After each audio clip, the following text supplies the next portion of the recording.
Once Human is a new survival crafting game where you fight against these weird supernatural monsters, and you catch creatures called Deviants that can either help you in battle or can help you improve your base.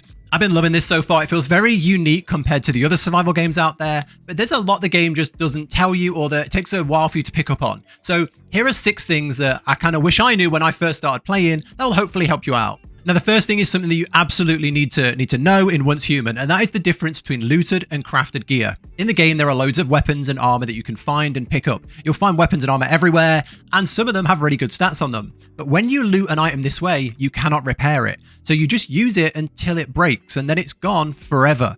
And this is where mystical crates come in. These crates give you blueprints that let you craft your own weapons and armor. They can be upgraded, they can be repaired, and they're pretty much permanent then. So one thing you should be trying to do is loot as many of these mystical crates as possible. Whenever you go to one of these little zones with a rift anchor, they're pretty much everywhere on the map, you get a list of quests on the left and it's like take down an elite enemy, loot some gear, defeat random mobs, and then it will be loot a mystical crate, and there's one in each of these zones. So whenever you go to these zones, try and find the mystical chest. It's usually in the most obvious place, so if there's a really high building, it'll be in there. If there's like some scaffolding that goes up into some other area, it'll be up in that area. It's generally quite in the most obvious and most standout place, but sometimes it is a little well hidden, so try and find it. Okay, tip 2, you can transport your base. You can move your base wherever you want completely freely. So even if you start out in a real crappy place in a level, the starter zone, a low level zone, and there's no resources near you, you should still take time to build your stuff, place your chests, upgrade things, make it look nice, because you can move it really easily. And this isn't something where it packs it all up into a little box and then you have to unpack everything in the new location. It literally just teleports the entire base and places it wherever you want it. So what you do is, if you press build mode, if you go somewhere you want to move it to, press B on PC for build mode, and then press Z to relocate your base. It'll say what it is, so whatever you're playing on, it should say, what button does it, but there'll be a relocate your base.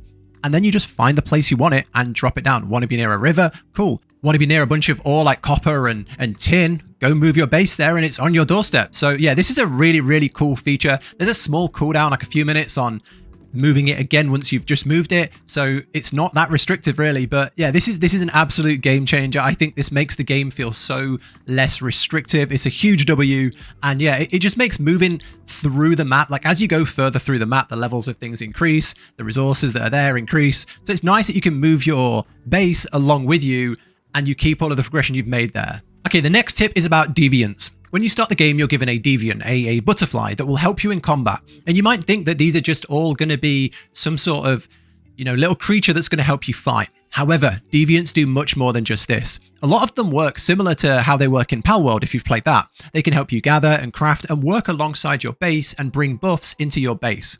In the very early game, as soon as you start leveling, start looking for tin nodes, and they're kind of like, they're rocks with like silver blocks in them. As soon as you start mining this tin, you will receive a Digby Deviant, and this is like a little block creature, and this will go out and collect rocks for you. So if you have any ore near your base, it will just go out, it'll mine a bunch, until it runs out of power, and then it will come back, it will go back into its box, and it will power back up, and then go back out completely on its own without you doing anything. So this is absolutely huge to help with your progression, to like build up your resources so you can spend more time out fighting stuff and out clearing different camps and things.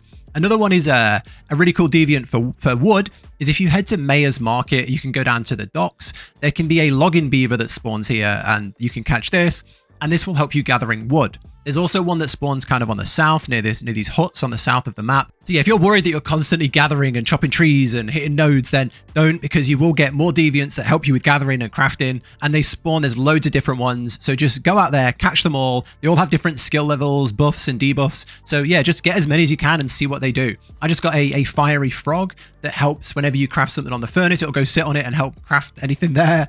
So yeah, there's lots of cool ones. So just go and try and find them all. They do spawn in set locations, and you'll see people go in there, and it's quite competitive because once they spawn, anyone can catch them. So yeah, go out and have fun. It's one of the coolest features I think of this game. It's definitely fun, and some of them are really weird. Okay, next let's go over one of the best ways to level in Once Human, and that is using the commissions board. So if you head into town, once you start playing, you'll unlock new towns, head into them, and lots of them will have these commission boards, these big boards full of tasks. If you played something like New World, it's just like that. You go in, you accept a bunch of tasks, and then you go out and complete them. And then as you complete them, you get a massive chunk of XP. And the best bit is a lot of these you'll be doing already. It's like gather stuff, defeat people, hit trees, really, really simple stuff. So I think you can accept 5 at once. So just go and accept them all. And if you open up the radio where you can get to like your skill tree, I believe it's tab on PC, and you can open up the thing where you can summon your Raven, you can summon that and view the commission board there, hand them all in, accept them all. So yeah, this is definitely a huge tip to just take them all and do them all. There's a timeout of you can do so many at a certain time, and then they reset. So definitely knock these all out for a massive chunk of XP. The next thing is just like press escape and go through all of the menus. There are so many different like progression menus that I can't even keep track. Just go through them all and accept all the rewards. Open up the journey and they will give you random tasks like all the different professions and all the different things that you can do in the game, like crafting, combat, fishing, farming, all the different things have a little chunk of quests. So yeah, just pop that open and just redeem all of the rewards there. Go into like the seasonal journey thing and redeem everything there. Go into the events, redeem everything there. Just take everything because it just throws XP at you, and you just got to open them up and take it. You don't have to accept these beforehand. You don't have to do anything weird. You don't have to connect anything, nothing strange. Just go in and take all the rewards they're offering you. Okay, now on to the next one. And this is a big one. And it's the first thing I tried once I placed down my base. The game lets you fully craft from your chests. That's it. As soon as you unlock the ability to craft chests and take the time to place them, store your stuff, store it properly, organize it. You can move all this when you move your base. You can go in and you can auto sort. There's a merge button. There's an auto sort button, and just really just empty your inventory and make it good, make it nice, because when you go to craft, it will use what's in your chest. This is again, a huge quality of life feature. I think every survival game should have this feature now. It's incredible. You can completely empty out your inventory, and then you can teleport out. You can go and chop a bunch of trees, mine a bunch of ore, farm a bunch of gear, and just teleport back and just empty everything back out again. And you don't have to worry about crafting. Crafting will just continue taking stuff out of your chests. It's such a good feature. Okay, the final thing to talk about is if you are playing with friends. You cannot build a base together like you might want to. However, you can build bases next to each other and fully open them up to each other. So you can basically just friend builds one in plan A, other one builds in plan B, and you just build up to each other and then build like that, like kind of connect them together that way. And then what you do is you go into your friends list, add each other as a friend. On PC, you just press Z, add friend.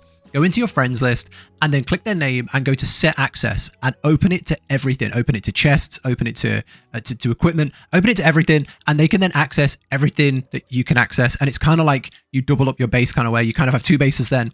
You can also create a hive, which is like a guild, and then you can add your friends to this hive. This basically lets you do the same. You kind of open things up to each other. You can also teleport to each other's bases once you're in a hive together. So this is really, really good. If you're building together, this helps have access to each other's stuff. And if you have a friend, you two could strategically place your bases in good locations to get around the map or to farm certain things together. Overall, I think they've done an amazing job with grouping up with friends, you know, with the vehicles, the party system, the hive, being able to team up on boss fights. Pretty much everything works really, really well. The only one restriction that I'm not a fan of is how if a random deviant spawns and you're playing with a friend, one of you has to choose who gets the deviant because there's only one that spawns. So, you know, you have to say, you know, I want this one or I want this one, or you both have a go at it and see who gets it. But yeah, that's it really. Six tips for once human if you're just getting into this as a new player. The only other thing I'll say, it's not worth its own section, but don't build a bike. Don't build a bike. Just play the game, do the main quest, and eventually you'll get one for free. It's not really worth making its own. Just don't buy a bike. Just don't build one. Don't do anything. Just wait and you'll get one, and it's permanent and it's free. So yeah, that's it really. 6 tips once human. If you like this style of guide, consider subscribing to the channel. If you have any other tips for new players, let them know down below. That's it from me. Take care, everybody, and I'll catch you in the next one.